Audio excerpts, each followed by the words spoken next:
자, 이제 전략으로 바로 돌아가겠습니다. 하이투자증권 투자솔루션팀 이동근 팀장과 MBN골드 김영민 매니저입니다. 안녕하십니까? 반갑습니다. 자, 흔들림 없는 편안함. 이 침대 광고 카피죠. 네, 김영민 매니저. 네, 흔들림 없이. 네. 최근에 저희 코너에서는 제일 그래도 종목 기업 피킹 선택이 네. 좋은 것 같아요. 자랑 좀 하시죠. 리뷰 저 잠깐 먼저 해드릴까요? 네. 사실 어저께 진짜 올라갔던 종목들이 거의 다 우리 이 시간에 다뤄드렸던 종목들이 그러니까요. 전부 소재 다. 쪽을 많이 하시길래 네. 참 뚝심 있네 이랬는데. 사실 이제 지금 시장의 투자 심리를 보면 소재 쪽이 올라갈 거다라는 예상을 하기가 좀 힘든데 굉장히 어렵죠. 네. 실적 발표를 하고 나서 저는 이제 나름대로 좀 확신이 좀 있었거든요. 이게 원가 부담을 이 정도로 이제 아주 빠르게 극복을 하고 수익성이 이 정도 지금 좋다라는 건 2분기, 3분기 때 되면 이제 더 좋아질 거거든요. 그런 수급이 이제 어저께 좀 강하게 좀 몰리면서 그런 현상이 좀 나타난 게 아닌가. 어제 대표적으로 뭐였죠? 어저께는 송원산업. 송원산업. 네, 월요일 날은 한솔케미칼 말씀드렸는데 네. 이렇게 무거운 종목 어저께 10%나 급등하더라고요. 첨보도 하셨고, 네, 첨보도 했고 어저께 또 후성도 했죠. 일진머티리얼스도 했고, 네, 후성도 일진 했고. 머트리얼즈도 했고 어저께 또 이제 저점 매수로 이제 2차전지 전에 딱 두 개 이제 탑픽 종목으로 찍어드렸는데 네. 그게 이제 후성하고 첨보였는데 후성이 어제 장중에도 20% 급등했고. 그러니까 김현 매니저는 이 테마주들보다는 오히려 저런 무게 있는 기업 그렇죠. 약간 이제 주도 섹터라고 우리가 부르는 그쪽 이제 업종들을 하는데 어저께 이제 시장을 전체적으로 평가를 해보면 그냥 화학 소재 기업들 쪽으로 기관 외국인들이 정말 좀 강하게 좀 배팅을 했기 때문에 뭐 그런 종목들이 다행히 뭐 운 좋게 제가 이제 언급을 좀 드리고 나서 좋은 시세가 좀 만들어졌다 이렇게 이제 보시면 될 것 같고 뭐 한솔케미칼은 목표가 30만 원 정도 말씀드렸으니까 네. 아직도 저는 갈 길이 멀다라고 보여지고 지금도 저는 매수 기회라고 보거든요. 한솔케미칼 계속 보시고 그다음에 어저께 말씀드렸던 송원산업 역시 마찬가지로 뭐 목표가를 28,000원 정도 제시해드렸으니까 어저께 하루 올라온 것만 보시지 말고 이제 앞으로 더 좋아질 것까지 이제 감안하면은 충분히 좀 추가적인 상승도 가능하다. 이렇게 이제 좀 진단을 좀 해드리겠습니다. 좋습니다. 오늘도 사뭇 기대를 한번 해보도록 하겠고요.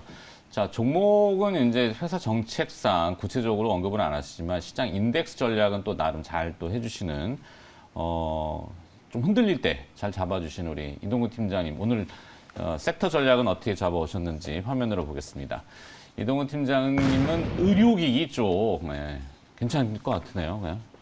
사실 이제 조금 어떻게 보면 이 시장하고 좀 동떨어진 얘기가 아닌가라고 생각하시는 분들이 있을 것 같은데 사실 이제 최근에 어떤 시장 흐름을 보면은 이제 하락을 한 차례 경험한 이후에 좀 저점을 잡아가면서 어제라든가 그제 시장 흐름은 철저하게 낙폭 과대 쪽에서의 어떤 반등, 여기에 이제 실적이 좀 수반이 되는 이러한 업종이라든가 종목들의 반등이 좀 강하게 나타났습니다. 여기에 이제 뭐 어제 같은 경우는 이차전지라든가 반도체라든가 이런 쪽의 반등이 좀 이제 특징적으로 나타났고요. 네. 사실 의료기기 관련주들 뭐 우리가 흔히 이쪽에서 가장 좀 시세적인 측면에서 앞섰던 종목들을 보면은 우리가 얘기하는 미용 의료기기들이 사실 시세가 좋았어요. 그러다가 네. 최근에 이제 주가가 많이 빠졌죠. 기대감이 사실, 있었죠. 이제 그런 부분들이 어떻게 보면은 주가가 올랐다가 이제 좀 한 차례 강한 조정을 겪었고 그렇다면 뭐 이런 종목들은 이제는 한번 접근해 볼 수 있지 않겠냐는 시각에서 일단 시작을 했고요.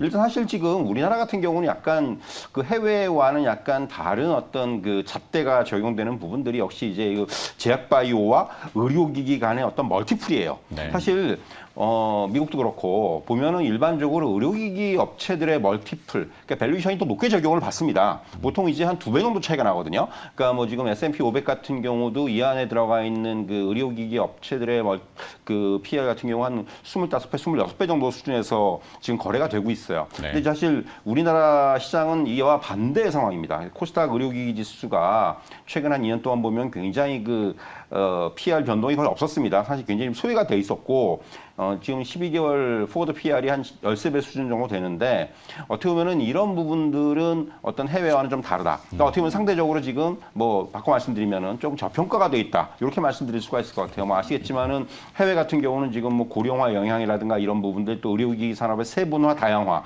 이런 것들이 반영이 되면서 성장성의 측면이 상당히 부각이 되고 있는데 우리나라는 아직까지 조금 그런 부분에서 아직까지 좀 부족한 부분이 있다라는 거고요. 사실 그렇기 때문에 오히려 우리나라 우리나라 지금 최근에 어떤 미용 의료기기라든가 또뭐 영상 장비라든가 임플란트라든가 이런 그 세부적인 업체들의 경우를 보면은 충분히 리레이팅의 환경은 조성이 되고 있다라는 거죠. 네. 사실 이제 뭐 대표적인 게 이제 코로나19로 인해서 위축되었던 해외 수출의 회복이 강하게 나타나는 이제 그런 국면들이 이제 시작이 됐고요.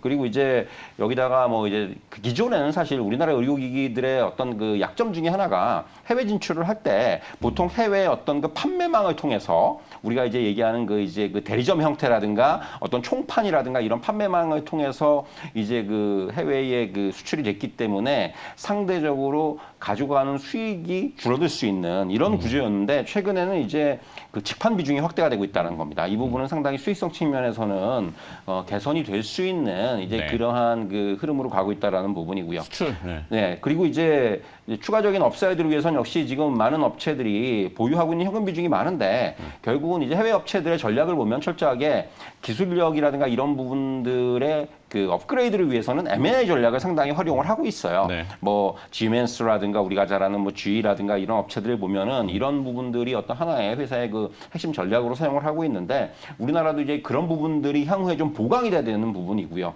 그리고 이미 뭐 이러한 그 해외 그 글로벌 탑티어 기업들이 하고 있는 전략의 벤치마킹을 하고 있는 기업들이 나타나고 있기 때문에 이런 부분들이 감안한다면은 이런 그 의료기기 관련주들은 충분히 좀 접근해 볼 수 있는 그런 종목들이라고 말씀드릴 수가 있겠고요. 역시 네. 이제 그 첫 손에 꼽을 수 있는 것들은 뭐 미용 의료기기 관련해서 뭐 제이시스 메디칼이라든가 클래시스 같은 종목들 차트 보시면 알겠지만은 주가가 상승 이후에 지금 조정을 겪었습니다. 그렇기 네. 때문에 충분히 이제는 다시 저점 매수가 가능한 시점이라고 볼 수가 있겠고 이런 종목들은 이미 좀 실적이 좀 따라오고 있다는 거예요. 그래서 실적이 앞으로 어떤 해외 매출이라든가 이런 부분들을 보면은 충분히 실적이 업사이드가 가능하다는 측면에서는 역시 이런 종목들 첫 손에 꼽을 수가 있겠고 그밖에 뭐 영상 장비 업체로 바텍이라든가 또 임플란트 업체들 뭐 우리가 잘 아는 덴티움이라든가 또 모툴리움 톡신 관련해 가지고는 대웅제약 같은 종목들 네. 뭐 이런 종목들까지도 조금 여러분들께서 눈여겨 보실 필요가 있다. 이렇게 말씀드릴 수가 있을 것 같습니다. 네, 뭐 제이시스 메디칼, 클래시스, 바텍, 오스템 임플란트, 뭐 덴티움, 대웅제약까지. 예. 네. 의료기기는 테마를 굳이 뭐 상상해 본다면 우크라이나 지금 재건 이슈가 또 막 다가오잖아요. 네. 네, 거의 병원 다시 지어야 되겠죠. 네. 병원에 의료기기 장비 들어가야죠. 맞습니다. 그리고 이제 그것도 또 뭐 하나는 우리- 또 이제 뭐 여러분들 아시겠지만은 이제 그 비대면 의료 우리가 얘기하는 이런 부분들이 향후에 활성화가 된다면 또 이 부분하고도 또 연관이 될 수가 있는 또 그런 네. 테마로 볼 수도 있죠, 사실은. 네. 하여튼 그것도 한번 상상을 해볼 수 있는. 자, 김현미 매니저의 또 섹터 전략이라고 해야 될까요? 오늘 전략은 어느 쪽을 어떻게 보고 계시는지 화면 보시겠습니다. 뭐 제약바이오 맥락은 네. 비슷하게 가네요. 보는 네, 눈이 희망의 거의 불씨. 비슷한 것 같아요.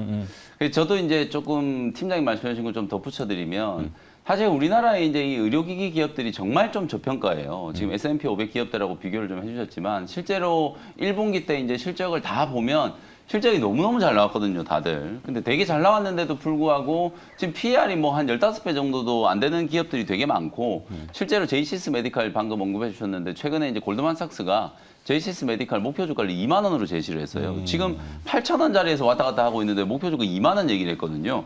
그 정도로 이렇게 폭발적으로 이제 성장하는 이제 헬스케어 의료기기 관련된 기업들이 우리나라에서는 너무 이제 저평가되고 있기 때문에 제약 바이오 종목과 의료기기 관련된 종목들은 제가 항상 여러분들께 말씀드렸다시피 분명히 여러분들 좀 구분을 해야 된다. 의료기기 관련된 기업들 중에 수출이 이제 급격하게 늘어나면서 해외 시장 점유율이 이제 올라가기 시작하는 종목들은 분명히 좀 높은 멀티플을 좀 줘도 충분히 좀 인정이 좀 된다. 그걸 여러분들이 좀 보시면 되고 저는 오늘 이제 제약 바이오 종목을 이제 말씀을 좀 드리는 건데 네. 사실은 최근 이제 시장 급락 과정에서 또 가장 큰 낙폭을 기록했던 업종이 제약 바이오 업종이고 올라갈 수 있는 모멘텀을 도대체 찾을 수가 없는 업종이에요. 셀트리온 그룹주들도 주가가 좀 많이 무너져 있는 상태고 신약 개발하는 기업들 대부분 다 이제 엎어져가지고 좀 힘든 그런 이제 시기를 보냈고 거기에다가 이제 코로나19 특수까지 이제 좀 사라져 버리다 보니까 심리적으로. 네, 대체 이제 뭘로 이제 주가를 좀 끌어올려야 되나 이제 이럴 차에 최근에 이제 HLB가 나름대로 이제 좀 긍정적인 이제 뉴스가 좀 나왔거든요. 물론 이제 이 HLB가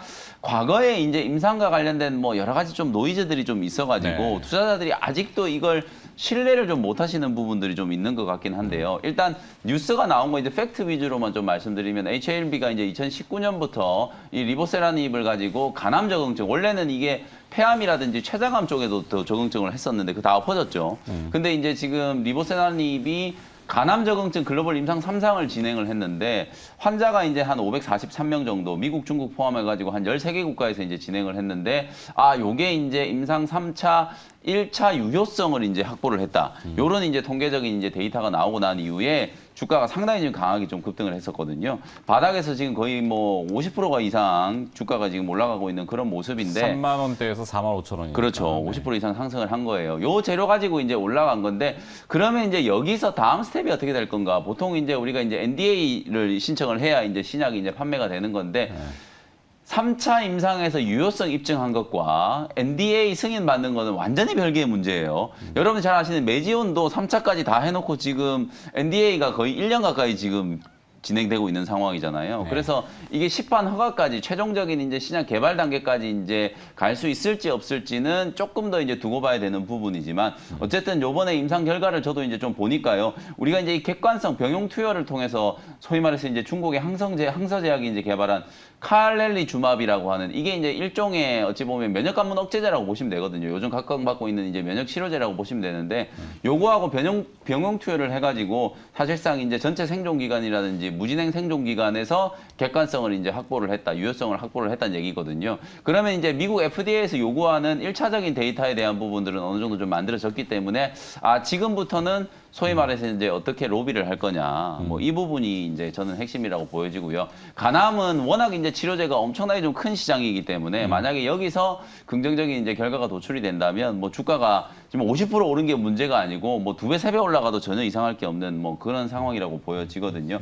그래서 이제 이런 식의 이제 신약 파이프라인을 개발하는 기업들이 우리나라 기업들이 이게 자체적으로 이제 임상 3상까지 해가지고 뭔가 이제 좀 긍정적인 데이터들이 또 나오기 시작했구나. 특히나 최근에 이제 트렌드는 방금 말씀드렸던 것처럼 이 면역 치료제, 소위 말해서 이제 머크의 키투르다라든지 임핀지라든지 뭐 이런 것들하고 같이 이제 병용 투여해가지고 표정 항암제와 면역 항암제를 같이 이제 병용 투여해서 긍정적인 결과들이 나오는 경우들이 많기 때문에 그런 트렌드를 쫓아가는 기업들은 우리가 후속주로 한번 관심을 좀 가져보는 게 좋지 않을까. 이런 이제 관점이고요. 또 하나는 이제 시장의 투자 심리가 좀 살아나고 있다라는 거예요. 어제도 한마디로 얘기하면 뭐 화학 소재 기업들이 많이 올라왔지만 결국은 저평가된 종목들, 낙폭과대 종목들 위주로 이제 기관 외국인들이 매수를 이제 조금 하고 있는 그런 상황이라고 보면 제약바이오 기업들이 그야말로 정말 너무 많이 빠져 있는 상태거든요. 대표적으로 보면 이제 매드팩토 같은 이런 기업들, 그 다음에 GC셀, 레고캠 바이오, 그 다음에 오스코텍 이렇게 이제 신약 파이프라인을 가지고 있으면서도 나름대로 이제 그 분야에서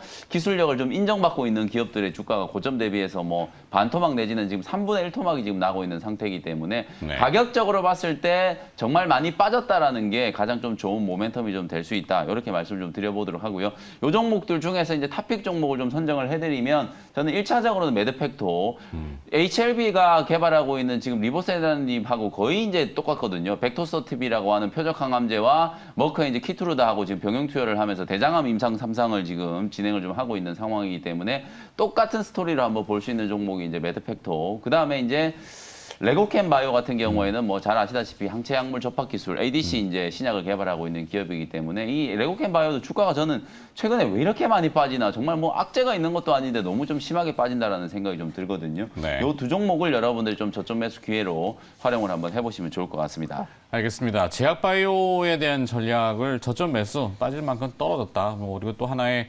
기준점 상징성이 HLB. 네. 이 진양군 회장에 대해서 이제 시장의 의구심이 굉장히 많긴 맞아요. 한데 모르겠습니다. 회사는 어떻게. 사실 그 의구심이 없었다면 저는 이 재료는 거의 뭐 주가가 2~3배 올라가도 괜찮은 재료라고 보거든요.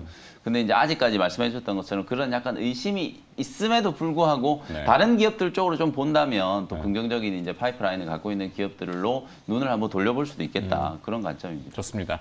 자, 추격 매수할 거냐, 저점 매수할 거냐의 전략 화면으로 정리해서 보시고 일발장전 넘어가도록 하죠. 자, 뭐 두 분 전략은 전략과 기업들은 대충 명확하게 나온 것 같습니다. 화면을 보시면 되겠고요. 자, 일발장전 넘어가겠습니다.